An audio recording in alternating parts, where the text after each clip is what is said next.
ಮೂಡ ಹಗರಣ ವಿರುದ್ಧ ಹೋರಾಟವನ್ನು ಮಾಡುತ್ತಿರುವಂತ ಆರ್ಟಿಐ ಕಾರ್ಯಕರ್ತ ಗಂಗರಾಜು ಸಾಕಷ್ಟು ಹೋರಾಟಗಳನ್ನು ಮೈಸೂರಿನಲ್ಲಿ ಮಾಡಿದ್ದಾರೆ. ಇದೇ ಮೊದಲನೇದಲ್ಲ, ಆದರೆ ಇದು ದೊಡ್ಡದು.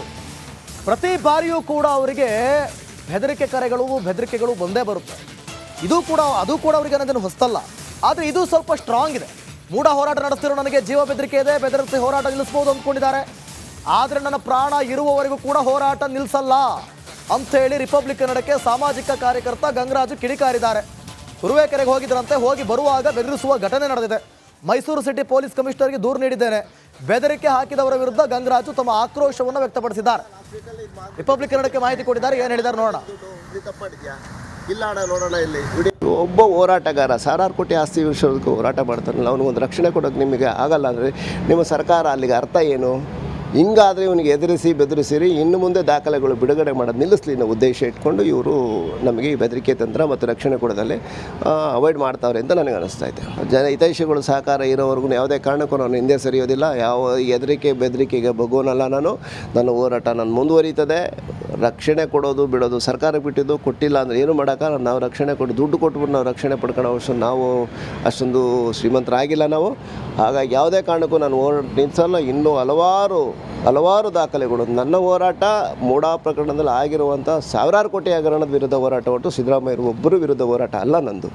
ಹಾಗಾಗಿ ನನ್ನಲ್ಲಿರೋ ದಾಖಲೆಗಳನ್ನ ಕ್ರೋಢೀಕರಿಸ್ತಾ ಇದ್ದೀನಿ. ಅದನ್ನು ಒಟ್ಟು ನಾನು ಹೈಕೋರ್ಟಲ್ಲಿ ನಾನು ರಿಟ್ ಪಿಟಿಷನ್ ಹಾಕ್ತೀನಿ. ಈಗಾಗಲೇ ನಾವು ನ್ಯಾಯಾಲಯಕ್ಕೆ ಅಂದರೆ ಜೈಲು ಅಧಿಕಾರಿಗಳಿಗೆ ಮನವಿಯನ್ನು ಮಾಡಿದ್ದೇವೆ. ಅದು ನ್ಯಾಯಾಲಯದಲ್ಲಿ ಇದೆ. ನ್ಯಾಯಾಲಯದ ಆದೇಶ ಬಂದ ನಂತರ ನಾವು ಮುಂದಿನ ಕ್ರಮವನ್ನು ಕೈಗೊಳ್ತೀವಿ. ಇಲ್ಲ, ಅದ್ರ ಬಗ್ಗೆ ಈಗಾಗಲೇ ನಾವು ನ್ಯಾಯಾಲಯಕ್ಕೆ ಅಂದರೆ ಜೈಲು ಅಧಿಕಾರಿಗಳಿಗೆ ಮನವಿಯನ್ನು ಮಾಡಿದ್ದೇವೆ. ಅದು ನ್ಯಾಯಾಲಯದಲ್ಲಿ ಇದೆ. ನ್ಯಾಯಾಲಯದ ಆದೇಶ ಬಂದ ನಂತರ ನಾವು ಮುಂದಿನ ಕ್ರಮವನ್ನು ಕೈಗೊಳ್ತೀವಿ. ಪೊರ್ಕಿಗೆ ರಾಜಾತಿಥ್ಯ ನೀಡಲು ರೌಡಿಗಳಾದ ವಿಲ್ಸನ್ ಗಾರ್ಡನ್ ನಾಗ ಹಾಗೂ ಸೈಕಲ್ ರವಿ ಪೈಪೋಟಿ ನೀಡಿದ್ರಂತೆ. ಪತ್ನಿ ವಿಜಯಲಕ್ಷ್ಮಿ ಮೇಲೆ ಹಲ್ಲೆ ನಡೆಸಿ ಮೊದಲ ಬಾರಿ ದಾಸ ಜೈಲು ಪಾಲಾದ ವೇಳೆ ಸೈಕಲ್ ರವಿ ಆ್ಯಂಡ್ ಗ್ಯಾಂಗ್ ರಾಜಾತಿಥ್ಯ ನೀಡಿತ್ತಂತೆ. ಕಳೆದ 11 ತಿಂಗಳಿನಿಂದ ಜೈಲಿನಲ್ಲಿರುವ ವಿಲ್ಸನ್ ಗಾರ್ಡನ್ ನಾಗಾ ಗ್ಯಾಂಗ್ ಕಾಟೇರನ ಸೇವೆ ಮಾಡ್ತಿತ್ತಂತೆ. Sunil, crime bureau, Republic Kannada. Darshan ಬೇಕು, ಡಿ ಬಾಸ್ ಬೇಕು, ದರ್ಶನ್ ಜೊತೆಗಿದ್ರೆ ನಾವು ಸ್ಟ್ರಾಂಗ್ ಅಂತ ಆಪ್ತರಾಗಿದ್ದವರಿಗೆಲ್ಲರೂ ಕೂಡ ದೂರ ಆಗುವಂತ ಪರಿಸ್ಥಿತಿ ಬಂತ. ಕೈ ಕೊಟ್ಬಿಟ್ರೆ ಈಗ ಆಪ್ತರು ದರ್ಶನ್ಗೆ. ಒಟ್ಟೊಟ್ಟಿಗೆ ಕಾಣಿಸ್ಕೊಂಡಂತ ಸ್ನೇಹಿತರು ದೂರ. ಕೊಲೆ ಕೇಸಲ್ಲಿ ಲಾಕ್ ಆದ್ಮೇಲೆ ಗೆಳೆಯರು ಸೇಫ್ ಆಗ್ತಿದ್ದಾರಾ? ಪೊರ್ಕಿ ಜೈಲು ಸೇರಿದಕ್ಕೆ ಜಮೀರ್ ಏನಂದ್ರು ಗೊತ್ತಾ? ಜಮೀರ್ ಹೇಳಿದ್ದಾದ್ರು ಏನ್ ಗೊತ್ತಾ? ಈಗ ದರ್ಶನ್ ತಪ್ಪು ಮಾಡಿದ್ದಕ್ಕೆ ಜೈಲಿಗೆ ಹೋಗಿದ್ದಾರೆ. ದರ್ಶನ್ ತಪ್ಪು ಮಾಡಿದ್ದಕ್ಕೆ ಜೈಲಿಗೆ ಹೋಗಿದ್ದಾರೆ. ಸುಮ್ಮನೆ ಯಾರಾದ್ರೂ ಜೈಲಿಗೆ ಹೋಗ್ತಾರಾ? ಸುಮ್ಮನೆ ಯಾರಾದ್ರೂ ಜೈಲಿಗೆ ಹೋಗ್ತಾರಾ? ಹಾವೇರಿಯಲ್ಲಿ ಸಚಿವ ಜಮೀರ್ ಅಹಮದ್ ಯಾಕೋ ದರ್ಶನ್ನಿಂದ ದೂರವಾದಂತ ಹೇಳಿಕೆಯನ್ನ ಕೊಟ್ಟಿದ್ದಾರೆ. ದರ್ಶನ್ ವಿಚಾರವಾಗಿ ನನ್ನ ಹೆಸರು ಸೇರಿಸ್ತಿದ್ದಾರೆ. ನಾನು ಮತ್ತು ದರ್ಶನ್ ಆತ್ಮೀಯ ಸ್ನೇಹಿತರು, ಆದರೆ ನಾನು ದರ್ಶನ್ ಪರ ವಹಿಸಿಲ್ಲ ಅಂತೇಳಿ ಜಮೀರ್ ಹೇಳಿದ್ದಾರೆ. ಏನು ಹೇಳಿದ್ದಾರೆ ನೋಡೋಣ.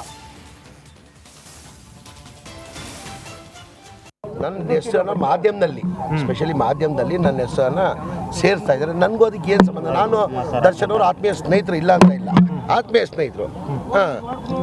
ಸರ್, ನೀವು ಸ್ನೇಹಿತರು ಅಂತಿದ್ರಲ್ಲ ಸರ್, ತಪ್ಪು ಮಾಡಿರ್ಬೋದು. ನಿಮ್ಗೆ ಏನು ಅನಿಸ್ತಿದೆ ಸರ್? ತಪ್ಪು ಮಾಡಿದ್ದಕ್ಕೆ ತಾನೇ ಜೈಲಿಗೆ ಹೋಗಿರೋದು. ಸುಮ್ ಜೈಲು ಹೋಗ್ತಾರಾ? ತಪ್ಪು ಮಾಡಿದ್ದಕ್ಕೆ ತಾನೇ ಜೈಲು ಹೋಗಿರೋದು.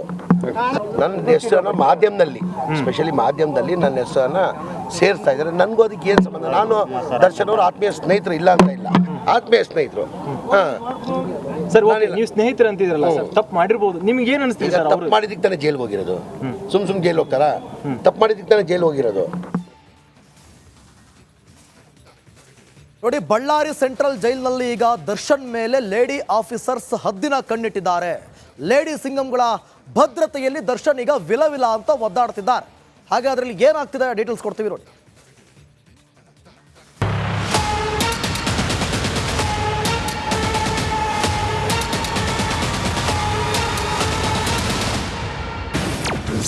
ದಾಸನ ಮೇಲೆ ಲೇಡಿ ಆಫೀಸರ್ಸ್ ಹದ್ದಿನ ಕಣ್ಣು. ಖಡಕ್ ಲೇಡಿ ಸಿಂಗಂಗಳ ಭದ್ರತೆಯಲ್ಲಿ ಕಾಟೇರ. ರೇಣುಕಾಸ್ವಾಮಿಗೆ ನರಕ ತೋರಿಸಿ ಚಿತ್ರಹಿಂಸೆ ಕೊಟ್ಟು ಕೊಲೆ ಮಾಡಿದ ರೌಡಿ ಗ್ಯಾಂಗ್ ಛಿದ್ರ ಆಗಿದೆ. ರಾಜ್ಯದ ವಿವಿಧ ಜೈಲ್ಗಳಲ್ಲಿ ಕಂಬಿ ಎಣಿಸುತ್ತಿದ್ದಾರೆ. ಬಳ್ಳಾರಿ ಸೆಂಟ್ರಲ್ ಜೈಲಿನಲ್ಲಿ ಪೊರ್ಕಿ ಮುದ್ದೆ ಮುರಿಯುತ್ತಿದ್ದಾನೆ. ದಾಸನ ಮೇಲೆ ಸಿಸಿಟಿವಿ ಕಣ್ಗಾವಲು ಒಂದ್ ಕಡೆ ಆದ್ರೆ ಮತ್ತೊಂದ್ ಕಡೆ ಲೇಡಿ ಸಿಂಗಂಗಳು ಹದ್ದಿನ ಕಣ್ಣಿಟ್ಟಿದ್ದಾರೆ.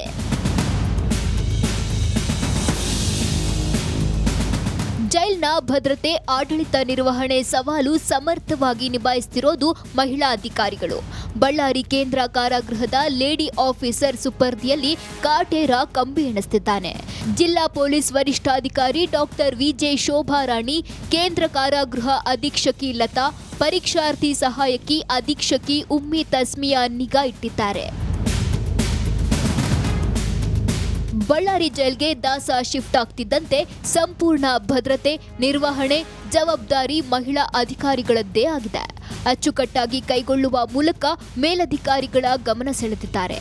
ಖಡಕ್ ಅಧಿಕಾರಿಗಳ ಮೇಲೆ ನಂಬಿಕೆ ಇಟ್ಟು ದರ್ಶನ್ನನ್ನ ಸ್ಥಳಾಂತರಿಸಲಾಗಿದ್ದು, ಸಾಮಾನ್ಯ ಕೈದಿಯಂತೆ ಪೊರ್ಕಿ ದಿನ ದೂಡ್ತಿದ್ದಾನೆ. ಮತ್ತೊಂದು ವಿಶೇಷವೆಂದರೆ ಕಾರಾಗೃಹ ಇಲಾಖೆ ಡಿಜಿಪಿ ಮಾಲಿನಿ ಕೃಷ್ಣಮೂರ್ತಿ ಅವರಿದ್ದಾರೆ. ರಾಜ್ಯ ಮಟ್ಟದಿಂದ ಜಿಲ್ಲಾ ಮಟ್ಟದವರೆಗೆ ಕಾರಾಗೃಹಕ್ಕೆ ಸಂಬಂಧಿಸಿದಂತೆ ಪ್ರಮುಖ ಹುದ್ದೆಗಳಲ್ಲಿರುವ ಸ್ತ್ರೀ ಶಕ್ತಿ ತನ್ನ ಜವಾಬ್ದಾರಿಯನ್ನ ಸಮರ್ಪಕವಾಗಿ ನಿರ್ವಹಿಸುತ್ತಿದೆ. ಪರಪ್ಪನ ಅಗ್ರಹಾರದ ಕಾರಾಗೃಹದ ಕಹಿ ನೆನಪು ಮಾಸುವಂತೆ ಇಲ್ಲಿನ ಲೇಡಿ ಆಫೀಸರ್ಸ್ ಮೈಯೆಲ್ಲ ಕಣ್ಣಾಗಿ ಕಾರ್ಯನಿರ್ವಹಿಸುತ್ತಿದ್ದಾರೆ. ರೇಣುಕಾರಾಧ್ಯ, ರಿಪಬ್ಲಿಕ್ ಕನ್ನಡ, ಬಳ್ಳಾರಿ. ರೇಣುಕಾಸ್ವಾಮಿ ಕೊಲೆ ಪ್ರಕರಣ ಕೊನೆಯ ಹಂತಕ್ಕೆ ಬಂದಿರೋದು. ತನಿಖೆ ಇವತ್ತು ಚಾರ್ಜ್ ಶೀಟ್ ಸಲ್ಲಿಕೆ ಆಗುವಂತ ಸಾಧ್ಯತೆ, ದೋಷಾರೋಪ ಪಟ್ಟಿ ಸಿದ್ಧವಾಗುವಂಥದ್ದು. ಸೊ ಹಾಗಾಗಿ ಬಳ್ಳಾರಿ ಜೈಲಿನಲ್ಲಿರೋ ದಾಸನಿಗೆ ಈಗ ಚಾರ್ಜ್ ಶೀಟ್ನದ್ದೇ ಟೆನ್ಷನ್. ಸಿಬ್ಬಂದಿ ಬಳಿ ಹೋಗ್ತಾರಂತೆ, ಪದೇ ಪದೇ ಮಾಹಿತಿ ಕೇಳ್ತಾರಂತೆ. ಚಾರ್ಜ್ ಶೀಟ್ ಹಾಕಿದ್ರಾ, ಯಾವಾಗ ಹಾಕ್ತಾರೆ ಅಂತೇಳಿ ಪ್ರಶ್ನೆ ಮಾಡ್ತಾರಂತೆ. ಇಷ್ಟು ದಿನ ಟಿವಿ ಬೇಡ ಅಂತಿದ್ದ ಕಾಟೇರ ಈಗ ಯೂಟರ್. ಟಿವಿ ಬೇಕು ಬೇಕು ಅಂತೇಳಿ ದುಂಬಾಲು ಬಿದ್ದಿದ್ದಾರೆ. ಟಿವಿ ಬೇಕಾದರೆ ಅರ್ಜಿ ಹಾಕಿ ಅಂತೇಳಿ ಜೈಲು ಸಿಬ್ಬಂದಿ ಹೇಳಿದಾರಂತೆ. ಕೇಸ್ ಫಾಲೋಅಪ್ಗಾಗಿ ಟಿವಿಗೆ ಅರ್ಜಿ ಹಾಕ್ತಾರ ದರ್ಶನ್ ಅನ್ನುವಂಥದ್ದೇ ಪ್ರಶ್ನೆ ಈಗ. ನೋಡಿ, ಫೈನಲಿ ಮಾಧ್ಯಮವನ್ನು ನೋಡಲೇಬೇಕು, ಏನಾಗ್ತಾ ಇದೆ ಅಂತ ತಿಳ್ಕೊಳ್ಬೇಕು ಅಂದರೆ. ಇಲ್ಲ ಅಂತಂದರೆ ಪದೇ ಪದೇ ಚಟಪಡಿಸಿ ಕೇಳಬೇಕಾಗುತ್ತೆ ಸಿಬ್ಬಂದಿಗಳನ್ನ, ಏನಾಗ್ತಾ ಇದೆ ಅಂತ.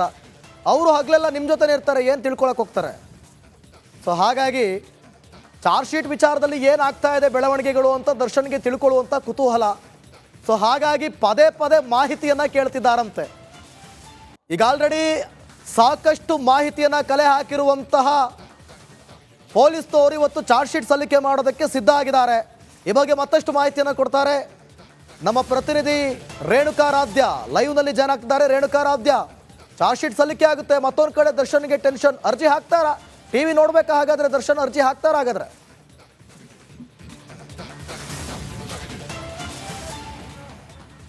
ಖಂಡಿತ ದಿವಿತ್, ಏನು ಇಷ್ಟು ದಿನ ದರ್ಶನ್ ಅವರು ಟಿವಿ ಅಂದರೆ ಒಂದು ರೀತಿ ಅಸಡ್ಡಿಯಾಗಿ ನೋಡ್ತಾ ಇದ್ರು. ಯಾವುದೇ ಕಾರಣಕ್ಕೂ ನನಗೆ ಟಿವಿ ಬೇಡ ಅನ್ನುವ ರೀತಿಯಲ್ಲಿ ಮಾತನಾಡ್ತಿದ್ರಂತೆ. ಅದು ನಮಗೆ ಜೈಲಿನ ಅಧಿಕಾರಿಗಳ ಮೂಲಕ ಗೊತ್ತಾಗ್ತಾ ಇದೆ. ಆದರೆ ಮೊನ್ನೆ ಅಷ್ಟೇ DIG ಅವರು ಸ್ಪಷ್ಟವಾಗಿ ಹೇಳಿದರು, ದರ್ಶನ್ ಅವರಿಗೆ ನಾವು ಕೆಲವೊಂದು ಸೌಲಭ್ಯಗಳನ್ನು ಕೊಡೋದಕ್ಕೆ ಜೈಲಿನ ಮ್ಯಾನ್ಯುಯಲ್ನಲ್ಲಿದೆ, ಅದು ಟಿವಿ ಆಗಿರ್ಬೋದು, ಜೊತೆಗೆ ಫೋನನ್ನು ಕೂಡ ನಾವು ಕೊಡಬಹುದು ಅಂತ DIG ಅವರು ಸ್ಪಷ್ಟವಾಗಿ ಹೇಳಿದರು. ಆದರೆ ದರ್ಶನ್ ಅವರು ಟಿವಿ ನನಗೆ ಬೇಡ ಅಂತ ಕೈ ಮುಗಿದಿದ್ರಂತೆ.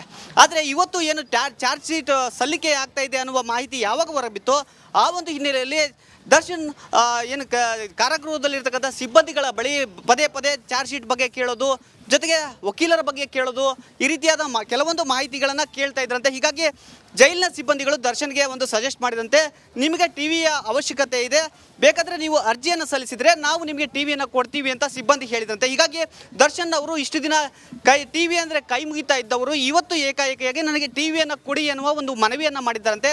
ಜೈಲಿನ ಮ್ಯಾನ್ಯುಯಲ್ನ ಪ್ರಕಾರ ಒಬ್ಬ ಕೈದಿಗೆ ಟಿವಿಯನ್ನು ಕೂಡ ಕೊಡಬಹುದು ಅಂತ DIG ಅವರು ಸ್ಪಷ್ಟವಾಗಿ ಹೇಳಿದ್ದಾರೆ. ಬಳ್ಳಾರಿ ಸೆಂಟ್ರಲ್ ಜೈಲಿನಲ್ಲಿ ಸುಮಾರು 100 ಟಿವಿಗಳಿವೆ, ಹೈರ್ ಕಂಪನಿಯ 100 ಟಿವಿಗಳಿವೆ. ಅದರಲ್ಲಿ ಒಂದು ಟಿವಿಯನ್ನು ದರ್ಶನ್ ಅವರಿಗೆ ಕೊಡೋದಕ್ಕೆ ಈಗಾಗಲೇ ಎಲ್ಲ ವ್ಯವಸ್ಥೆಯನ್ನು ಕೂಡ ಮಾಡಿರ್ತಕ್ಕಂಥದ್ದು. ಅಂದರೆ ಸದ್ಯ 100 ಟಿವಿಗಳಲ್ಲಿ ಕೆಲವೊಂದು ಟಿವಿಗಳು ಕೆಟ್ಟಿವೆ, ಇನ್ನೇ 2 ದಿನಗಳಲ್ಲಿ ನಾವು ಟಿವಿಯ ವ್ಯವಸ್ಥೆಯನ್ನು ಮಾಡಿಕೊಡ್ತೀವಿ ಅಂತ ಜೈಲಿನ ಅಧೀಕ್ಷಕಿ ಲತಾ ಅವರು ರಿಪಬ್ಲಿಕ್ ನ್ಯೂಸ್ಗೆ ಸ್ಪಷ್ಟವಾಗಿ ಹೇಳಿರ್ತಕ್ಕಂಥದ್ದು. ಅಂದರೆ ಇಷ್ಟು ದಿನ ಟಿವಿ ಅಂದರೆ ಅಸಡ್ಡೆ ಅಂತಿದ್ದವರು ಈಗ ಏಕಾಏಕಿಯಾಗಿ ಟಿವಿ ಬೇಕು ಅನ್ನೋದ್ರ ಮೂಲಕ ಟಿವಿಯ ಬೆಲೆಯನ್ನು ಈಗ ಕಂಡುಕೊಂಡಿದ್ದಾರೆ ಅಂತ ಹೇಳಿದರೆ ತಪ್ಪಾಗಲಿಕ್ಕಿಲ್ಲ. ದಿವಿತ್, ರೇಣುಕಾರಾಧ್ಯ, ಈಗ ಟಿವಿ ಅವ್ರ ಅರ್ಜಿ ಸಲ್ಲಿಸಿದ್ರೆ ಅವಕಾಶ ಮಾಡಿಕೊಟ್ರೂ ಕೂಡ ಅದರಲ್ಲೇನೊಂದು ಕೆಲವೊಂದು ನಿಬಂಧನೆಗಳಿರುತ್ತಾ, ರೂಲ್ಸ್ ಆ್ಯಂಡ್ ರೆಗ್ಯುಲೇಷನ್ಸ್ ಇರುತ್ತಾ, ಲಿಮಿಟ್ಸ್ ಇರುತ್ತಾ, ಹೇಗೆ?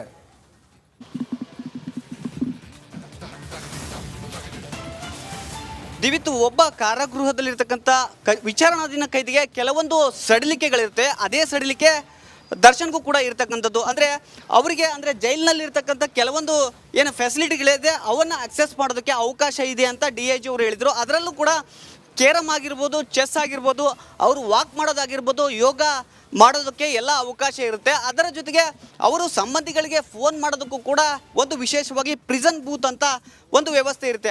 ಆ ರೀತಿಯ ವ್ಯವಸ್ಥೆ ಕೂಡ ಬಳ್ಳಾರಿ ಜೈಲಿನಲ್ಲಿ ಇರ್ತಕ್ಕಂಥದ್ದು. ಹೀಗಾಗಿ ಅದು ಜೈಲ್ ಮ್ಯಾನ್ಯುವಲ್ನಲ್ಲಿ ಇರ್ತಕ್ಕಂಥದ್ದು. ಅಂದರೆ ಆ ಒಂದು ಸೌಲಭ್ಯವನ್ನು ವಿಚಾರಣಾಧೀನ ಕೈದಿ ಕೇಳಿದಾಗ ಕೊಡಬಹುದು ಅಂತ ಜೈಲ್ ಮ್ಯಾನ್ಯುವಲ್ನಲ್ಲಿ ಇದೆ ಅಂತೆ.